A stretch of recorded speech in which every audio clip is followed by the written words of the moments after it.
नाशिकच्या सिन्नरमध्ये पाण्यासाठी महिलांची तहसील कार्यालयावरती हंडा मोर्चा, जलवाहिनीचं नुकसान करणाऱ्या कॉन्ट्रॅक्टरवरती फौजदारी गुन्हे दाखल करण्याची मागणी। येत्या 8 दिवसांमध्ये नळाला पाणी न आल्यास रास्ता रोको आंदोलन करण्याचाही दिला इशारा। मुक्ताईनगर तालुक्यातल्या ग्रामीण भागातील तलावामध्ये छुप्या पद्धतीने अवैध उत्खनन, तलाव कोरडं पडलं त्यामुळे पाणी टंचाईची शक्यता, वन्य प्राण्यांची पाण्यासाठी भटकंती सुरूच।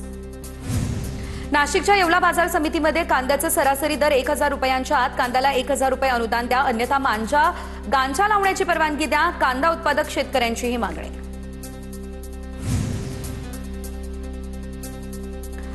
देशाच्या कांदा निर्यातीमध्ये 20% घट, एप्रिल ते नोव्हेंबर 2025 या 8 महिन्यांमध्ये कांदा निर्यातीतून 2137 कोटींचे परकीय चलन, निर्यात धोरणातील अस्थिरतेची शेतकरी, व्यापारी आणि निर्यातदारांना फटका।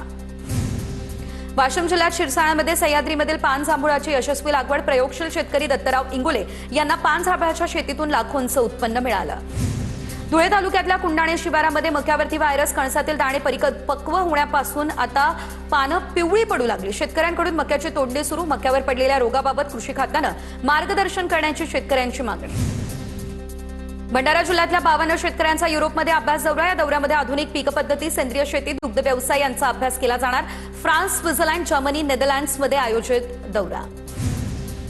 पुण्याच्या पुरंदर तालुक्याच्या पूर्व भागामध्ये भीषण आगीची घटना, आग लागली त्यामुळे डाळिंब, सीताफळ, चिंच, ज्वारी मोठं नुकसान, शेततळ्याचा कागद आणि कोंबडी खताच्या पिशव्यांचं मोठं नुकसान। नागपूरमध्ये यूजीसीचा नवीन कायदा लागू करण्याच्या मागणीसाठी रॅली, भीम चौक ते संविधान चौक रॅलीचं आयोजन, रॅलीमध्ये मोठ्या संख्येने विद्यार्थी, सामाजिक कार्यकर्ते सहभागी। इचलकरंजीमध्ये हर्षवर्धन सपकाळ यांच्या वक्तव्याविरोधात सकल हिंदू समाजाच्या वतीने आता मोर्चा, सपकाळांच्या पोस्टरला जोडे मारत आंदोलन, मोर्चामध्ये सकल हिंदू समाजाच्या कार्यकर्त्यांकडून जोरदार घोषणाबाजीही करण्यात आली। नाशिकच्या येवला या ठिकाणी हर्षवर्धन सपकाळ यांनी केलेल्या वक्तव्याविरोधात जोडे मारो आंदोलन, आंदोलनादरम्यान सपकाळांविरोधात जोरदार घोषणाबाजी।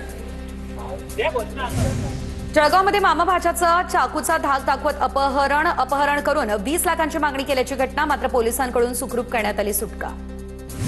अमरावतीमध्ये लहान मुलांना पळवण्याच्या संशयावरून एकाला मारहाण, नागपुरी गेट पोलीस स्टेशनच्या हद्दीतली घटना, पोलिसांनी मध्यस्थी करत युवकाला नागरिकांच्या ताब्यातून वाचवलं।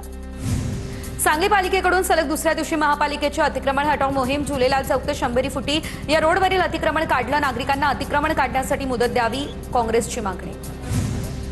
धुळ्यात पालिकेच्या अतिक्रमण हटाव मोहिमेदरम्यान वाद, अतिक्रमणधारक आणि अधिकाऱ्यांमध्ये वाद झाल्याची माहिती, अतिक्रमण पथक प्रमुख आणि जेसीबी चालकांना धक्काबुक्की, अधिकाऱ्यांना धक्काबुक्की करणाऱ्या नागरिकांना पोलिसांनी ताब्यातही घेतलं। वाशिममधील 581 विद्यार्थ्यांच्या सामूहिक कॉपी प्रकरणी 26 शिक्षकांचं निलंबन, शिक्षक संघटना आक्रमक, शिक्षण अधिकारी ससाने यांच्याकडून सूडबुद्धीने कारवाई होत असल्याचा आरोप, कारवाई मागे न घेतल्यास सर्व परीक्षेवर बहिष्कार टाकण्याचा दिला इशारा।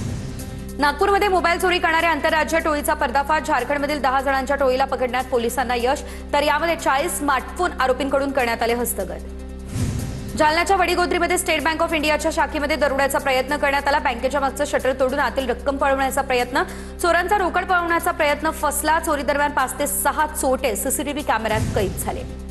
ठाणे आगारातून कोकणात शिमगोत्सवासाठी जाणाऱ्या चाकरमान्यांना एसटीच्या जादा बसेस तर 75 जादा बसेस कोकणात सोडण्यात येणार, 28 फेब्रुवारी ते 2 मार्च दरम्यान आरक्षण सुविधा उपलब्ध।